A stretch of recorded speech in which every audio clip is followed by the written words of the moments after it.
In the flesh. Saw him once when I was your age. He had that same look in his eyes.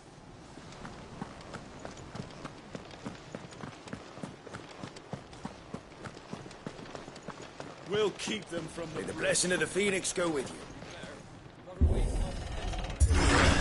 How long have you been pursuing the Black Shields?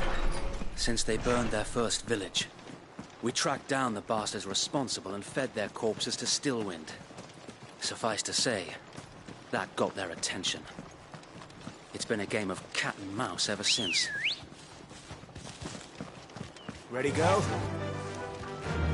Yeah!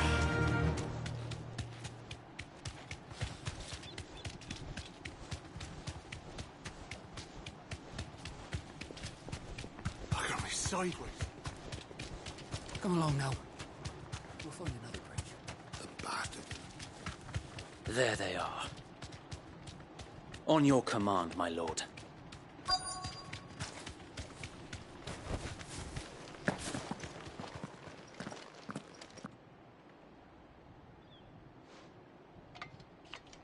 What is it now? I told you! We bear a message for the Vicereine.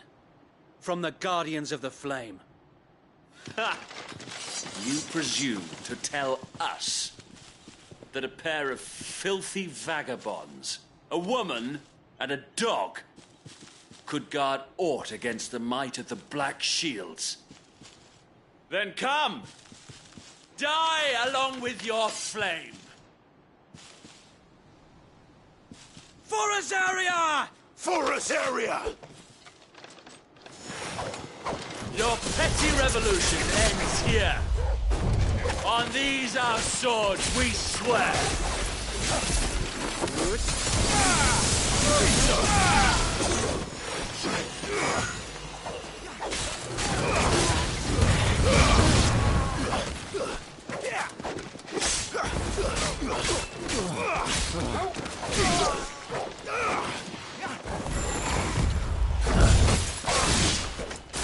Bloody hell!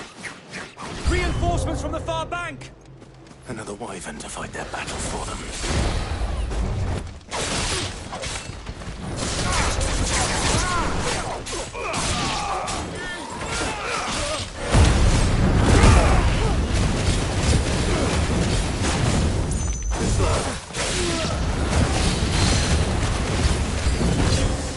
More dragons!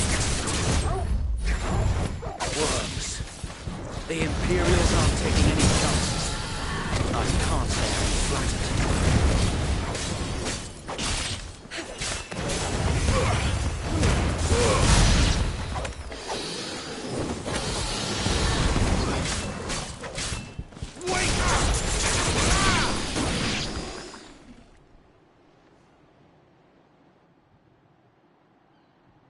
A noble stand, albeit a misguided one.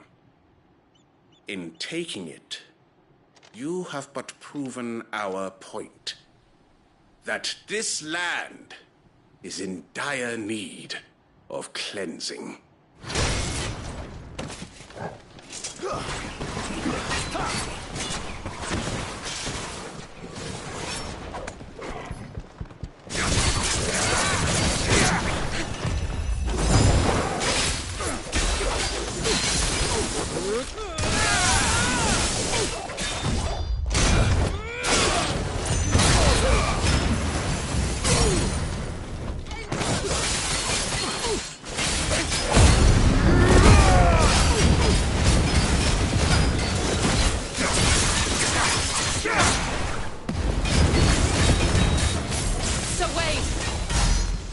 Found it.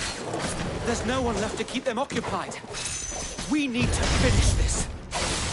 You mean finish him?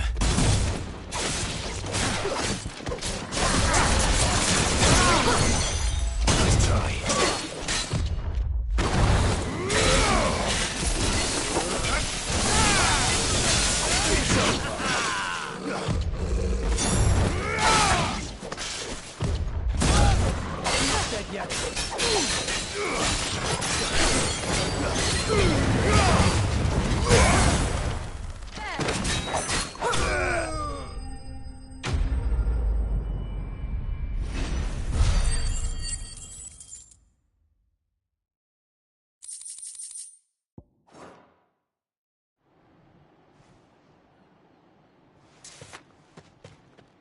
I don't see any more.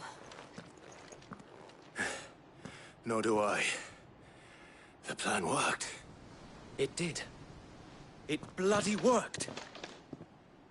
We sent every last one of the rotten bastards straight to the mud! Lord, perhaps this will be enough to stop the Cullings. For the time being, at least. Perhaps. Though I doubt my mother will take this loss well. She'll move swiftly to see her minions' ranks replenished. And then it will all begin again. I often wonder if the nation we once knew is gone for good. Her fields rot. Her people starve. We battled to preserve the flame that was, but for every foe we fell, another springs up in its place. Yet be that as it may, it is still our home, and we must fight for it, as we always have, and always will. For as long as the Firebird's flame burns in our hearts, the Duchy cannot die, and her loyal subjects may dream of a day when the Rosarian standard flies over Rosalith once more. So wait, Think we should fall back to Port Isolde before the garrison sends reinforcements? A sound strategy, my lord.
And how long has my uncle been funding you and your comrades' endeavors?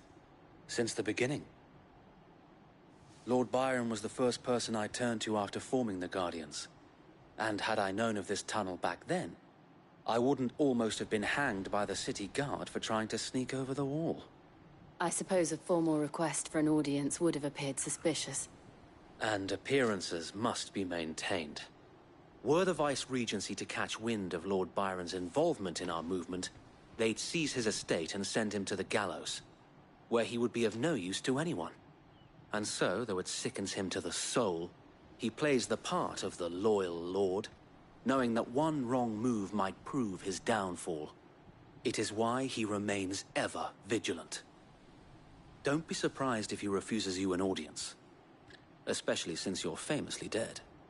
Then I will have to think of a way to prove that I am neither wraith nor wrongdoer.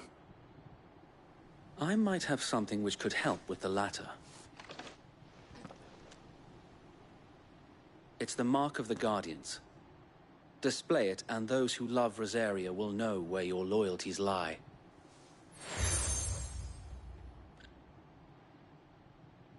I shall wear it with pride.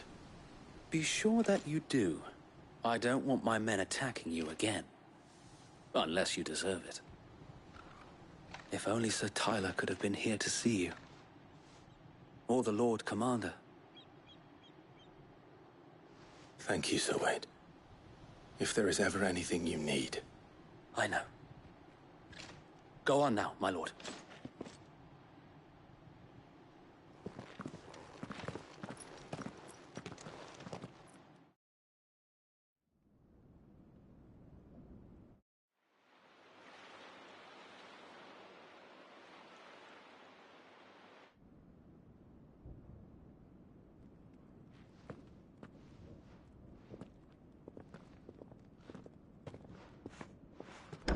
How accommodating. Do you really think they believe we are who we say we are? Not a chance.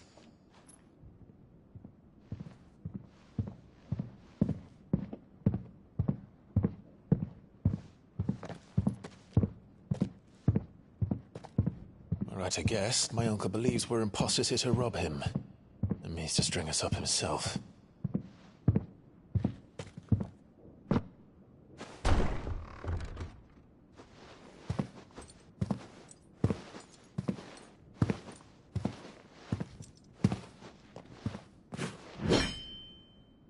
Imagine my surprise when I was told my nephew had come to visit.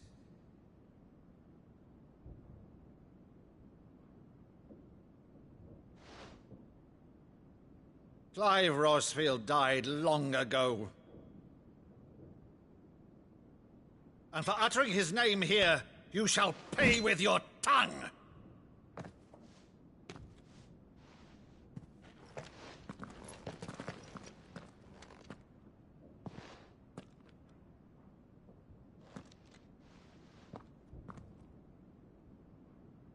You would mock me as well?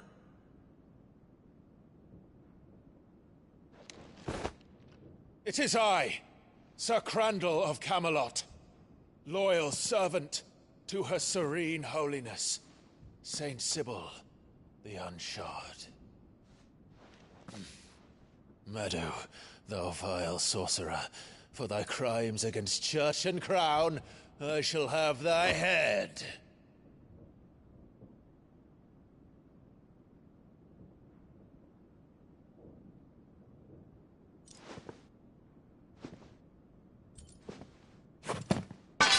Curse thee, infectious flax wench. Even in death, must thou plague me still? Very well. I shall open the gates of hell, that thou might see thy charge once more.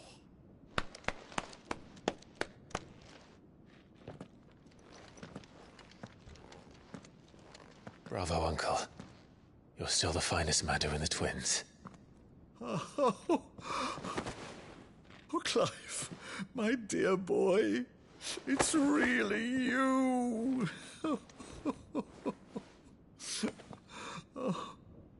You always were fond of that scene from The Saint and the Sanctuary. Never did let me play Sir Crandall.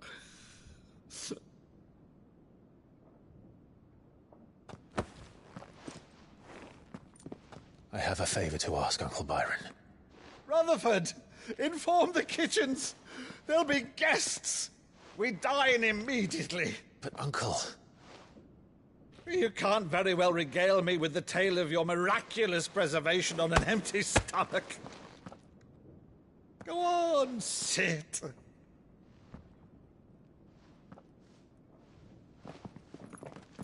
See that you use the good plates, Rutherford.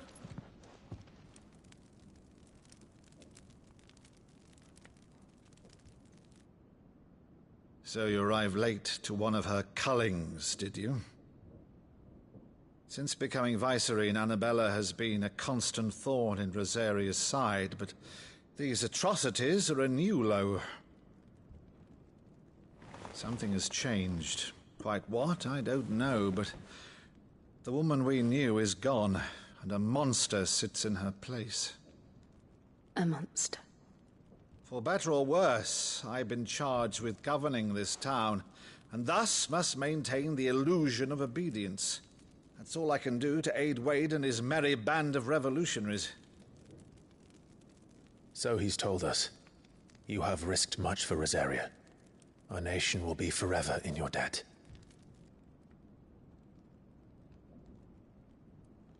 It has been 20 years, Clive.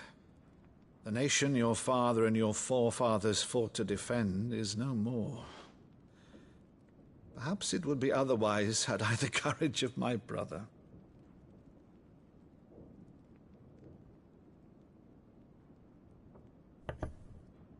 All right, if it's a ship you require, a ship you shall have. I've a galley in port, but recently relieved of her cargo. She can be outfitted for the voyage in a matter of weeks. So you believe us, then? About everything? Believe you? Ha!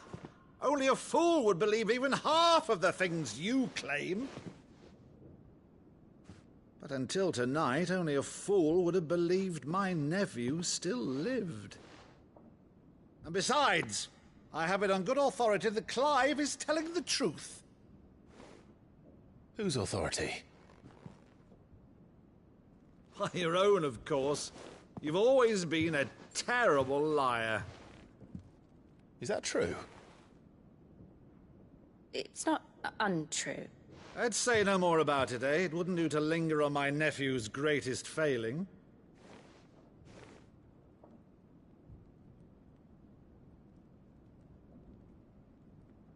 The one thing I cannot believe, though, is all this about you being Sid.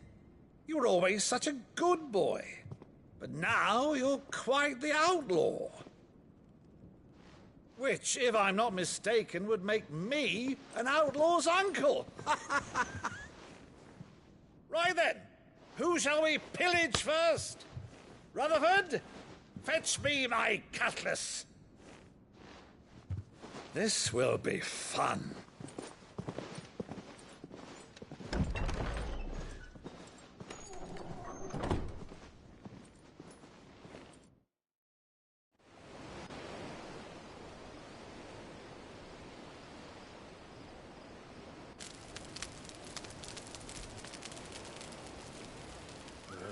Over there. Go on. She's a fine ship, isn't she? Once outfitted, she'll bear us across the boiling sea to Drustinus in the space of 3 days.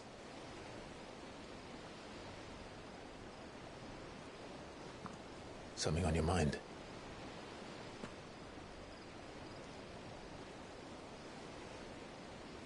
Monsters. When I served the Iron Kingdom, I did so because I saw no other choice. Because once they learned that the lash would not move me, they turned it on those who could.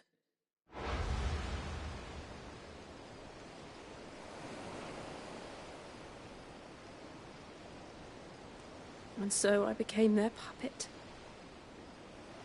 I let them pull my strings, telling myself it was not my hand that swung the sword, but another's.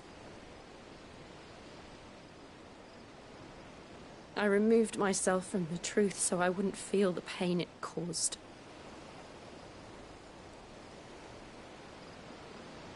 And before I knew it, I no longer felt anything. Anything at all.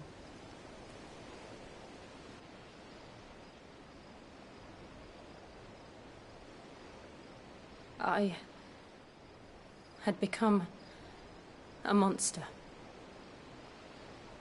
Jill.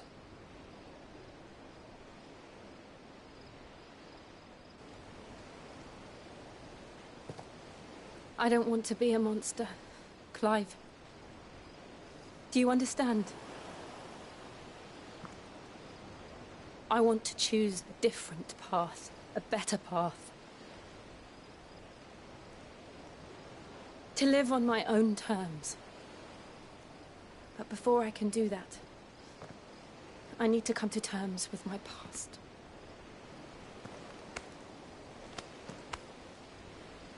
And when you do, I'll be standing there with you, just as you stood with me.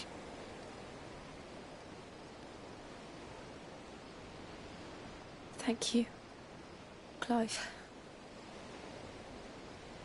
I must atone for my sins. Only then, when it's done, will the monster cease to be. Just promise me that you won't die with it.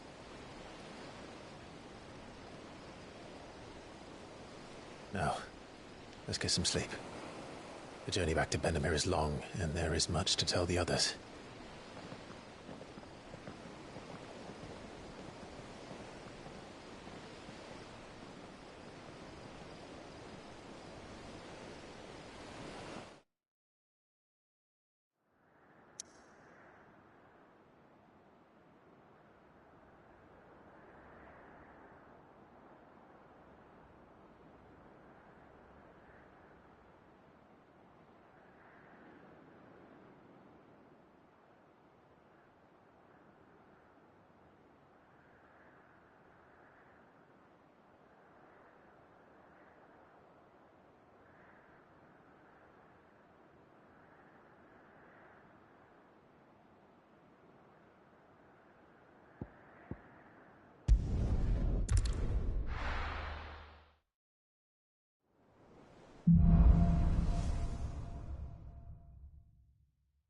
Only the Founder knows what...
apprentice in the Iron Kingdom. But Vivian could probably make an educated guess.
I didn't take you for a scholar, Ivan.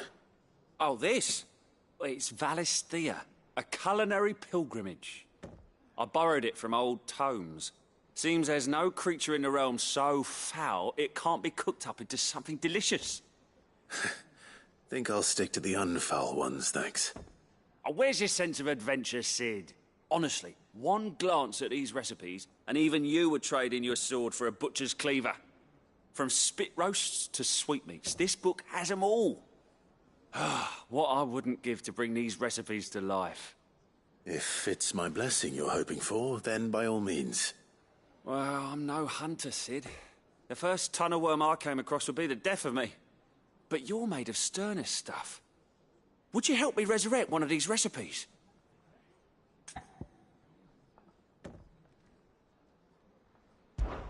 Something tells me you won't be taking no for an answer. Fine, I'll help. Fantastic! Thank you. So, dare I ask what's on the menu? Chance's Stew. It was once a favourite among the gourmands of Oriflamme, if the author is to be believed. Though Molly's never heard of it.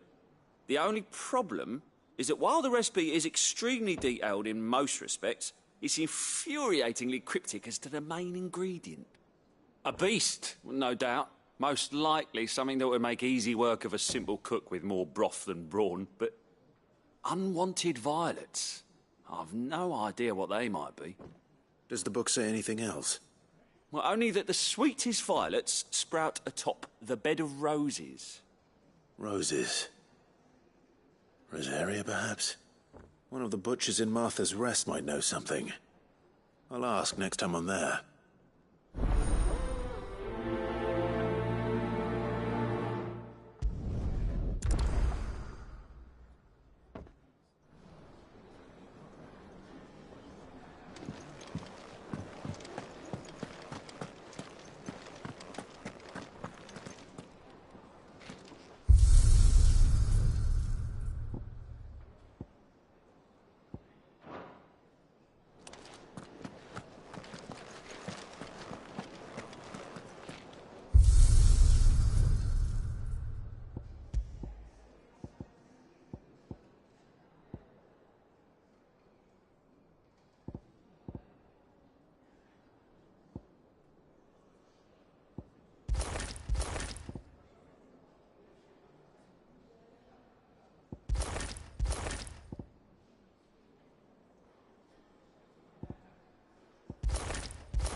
could have sworn we had a few more. Typical nobles. How did we never hear about these Guardians of the Flame? Same way they never heard about us. Oh, I wasn't expecting you back so soon. Your benefactors are a generous lot. Here you are.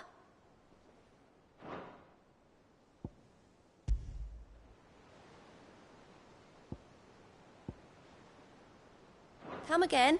I may have more for you.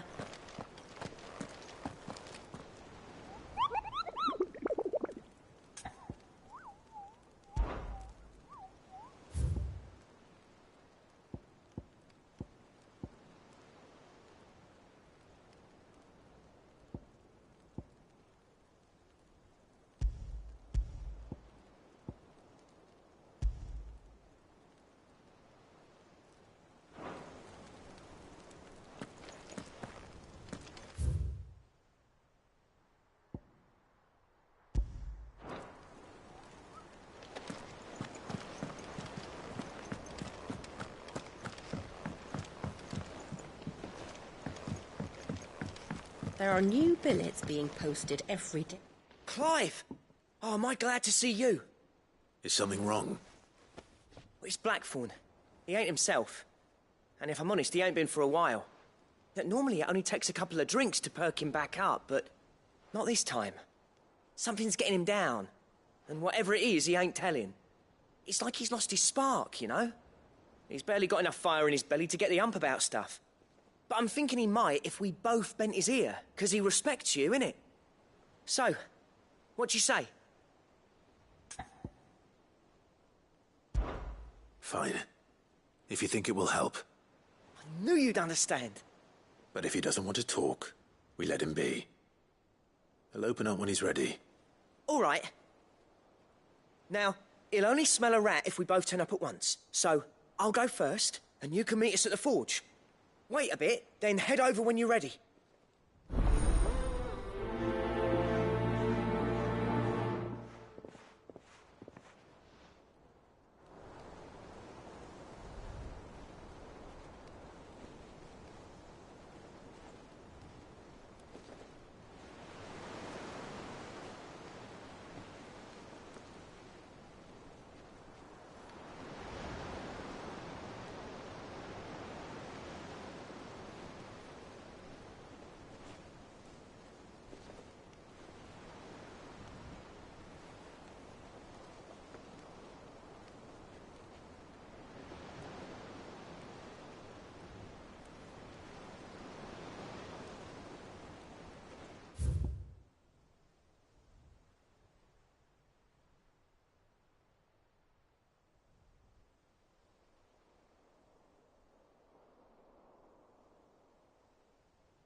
That monster's taken quite a liking to Lady Karen.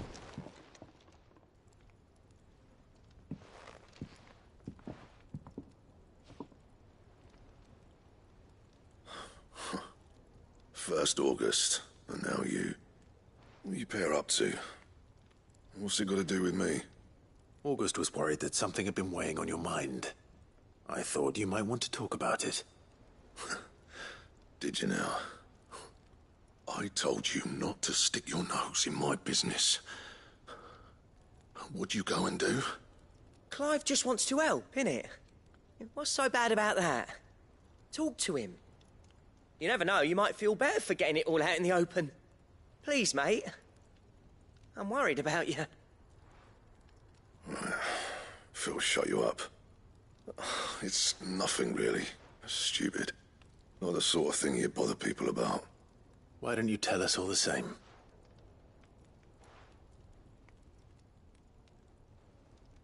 Karen and I have an arrangement. I keep an eye on Goots, and she shows me what the competition's up to. Interesting arms and armor, things like that. Anyway, the other day, she shows me a cuirass she's come by. Masterpiece of level work.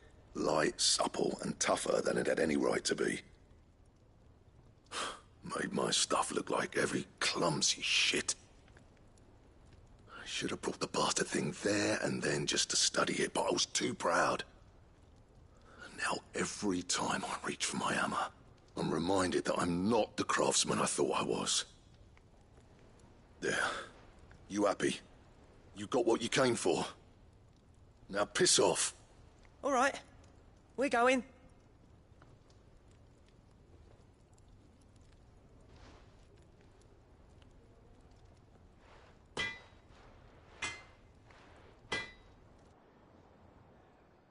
I always thought of old Blackthorn as a bit of a force of nature. Like a storm cloud full of ale. Didn't think anything could rattle him. Least of all a stupid piece of leather. Blackthorn's always taken pride in his craft. Questioning it means questioning himself. Something tells me this is only going to get worse. If he has doubts, it will affect his work, which will only add to his problems. We need to nip this in the bud. I couldn't agree more. He said he should have bought that cuirass. Perhaps we should track it down for him. Assuming you're happy to help, that is. Too bloody right I am. Glad to hear it. First things first, then. We need to speak to Karen.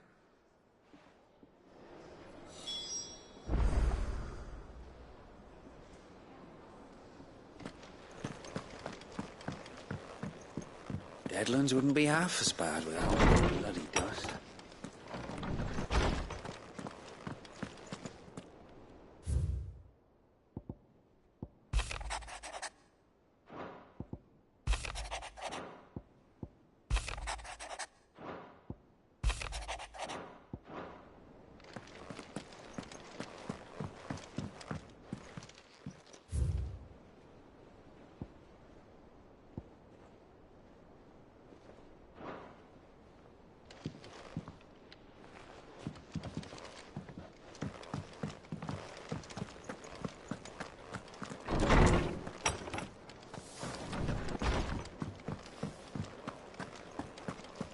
That monster's taken quite a lot.